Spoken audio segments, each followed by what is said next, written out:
Ha ha ha. Hi everyone, meet the Greet Tano here, the internet's busiest music nerd, and it's time for a review of this new Mgmt album, 111111. This is a brand new live album from the pop and neo-psych duo consisting of Andrew Van Weingarten as well as Ben Goldwasser, aka Mgmt, who, yes, just dropped this record of a years-old live performance that happened at the Guggenheim Museum. I guess it was a 40-plus minute set that consisted of just new and original material that was never recorded or performed again. This is the first time I'm personally hearing the music that happened that night, and I can't really say I'm impressed. Considering this thing was recorded around the Congratulations era, I wouldn't go into this record expecting a bunch of electric feels or Time to Pretends. Playing the hits isn't really the point here, apparently, and neither is playing anything that sounds like a hit. 111111 is more of an attempt at a singular, holistic musical experience, a series of psych-inspired jams and mostly instrumental cuts that flow into each other somewhat seamlessly, but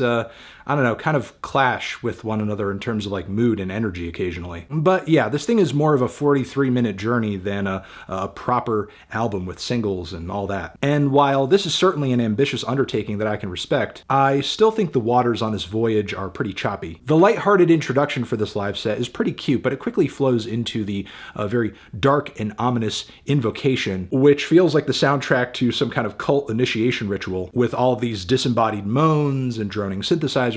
I really like the lead vocal melodies that eventually cut through this wall of sound. They're very regal and pretty, but the song just kind of ends up fizzling out around a very odd lyric about a Chinese fire drill, and before you know it, we've transitioned into the instrumental cut Whistling Through the Graveyard, which I can only describe as evoking the mental imagery of like some sad space clowns whose ship looks like a circus tent and they just kind of cry in it all day. And while I suppose it is kind of interesting in a vacuum, it's not very complimentary to the tone or the momentum of the previous song. Feels almost like MGMT is going a little tongue-in-cheek here in a way. The song Forest Elf to follow is a bit more like it, I suppose. It's a trippy little guitar number whose chord progression is very obviously Beatles influenced. There are some cute synth leads that pop in later on the track, but for the most part, there isn't really a whole lot of build or substance to this tiny instrumental. It feels like more of a segue than anything. Just some cute background music that would play while maybe you're sitting in the doctor's office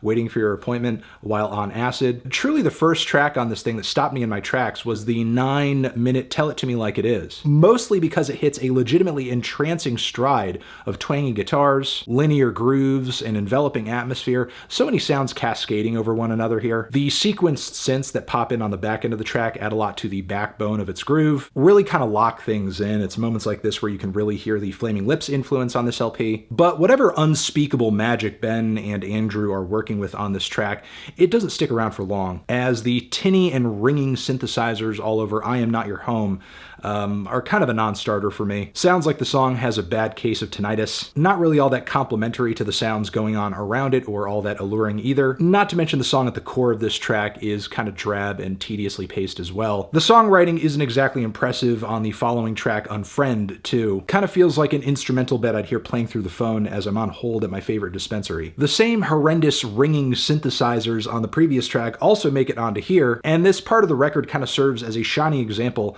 of the age-old problem with live records, that it's hard to get the mixing and EQ and soundcraft down perfectly in a live setting because you're not completely in control of the environment that you are doing it in. There are going to be factors that you are not going to account for in the moment, and if you're doing it all live, you're mostly going to be stuck with what you kind of have. Furthermore, on that same point, some of the performances on this record are not really all that good either. Kind of shaky at best, like on the song Who's Counting, where I think the vocals really leave a lot to be desired. Plus, much of the closing track, Under the Porch, is taken up by this kind of cheeky slide guitar solo that is not performed with that much finesse, and kind of sounds like something out of a SpongeBob episode, maybe one where Squidward took some mushrooms before his shift at the Krusty Krab. Yeah, sadly I'm not really into this one, and I get why some people going into this record would be excited. Hardcore fans are going to love that it's archival, that it's a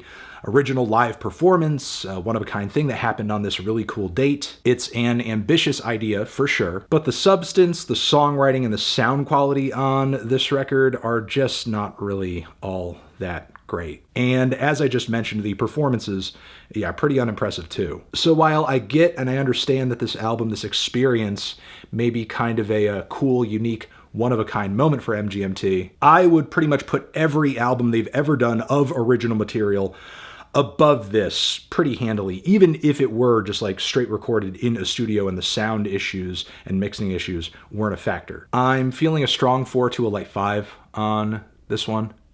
Transition, have you given this record a listen? Did you love it? Did you hate it? What would you rate it? You're the best, you're the best. What should I review next? Hit the like if you like. Please subscribe and please don't cry. Hit the bell as well. Over here next to my head, it's another video that you can check out. Hit that up or the link to subscribe to the channel. Anthony Fantano, MGMT, forever.